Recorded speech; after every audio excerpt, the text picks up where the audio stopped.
Alors nous y allons seuls, histoire de vérifier si les tomates produites ici partent en France. Vous avez deviné, on est encore obligé d'utiliser une caméra cachée. Bonjour.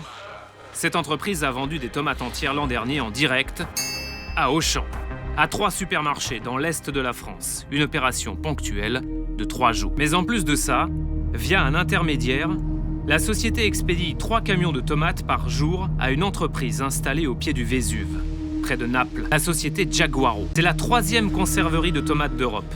Un poids lourd, 115 millions d'euros de chiffre d'affaires. Cet après-midi, nous avons rendez-vous avec les dirigeants de Giaguaro.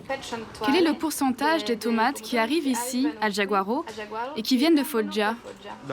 Qui viennent des Pouilles, 80%.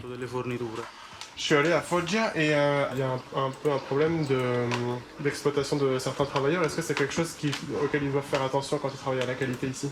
Nous demandons à nos fournisseurs d'adopter un code éthique. Tous les producteurs font une déclaration? Ils peuvent faire une déclaration. C'est obligatoire? Non, ce n'est pas obligatoire, mais si on le demande, ils peuvent le faire facilement. Comment vous faites pour contrôler?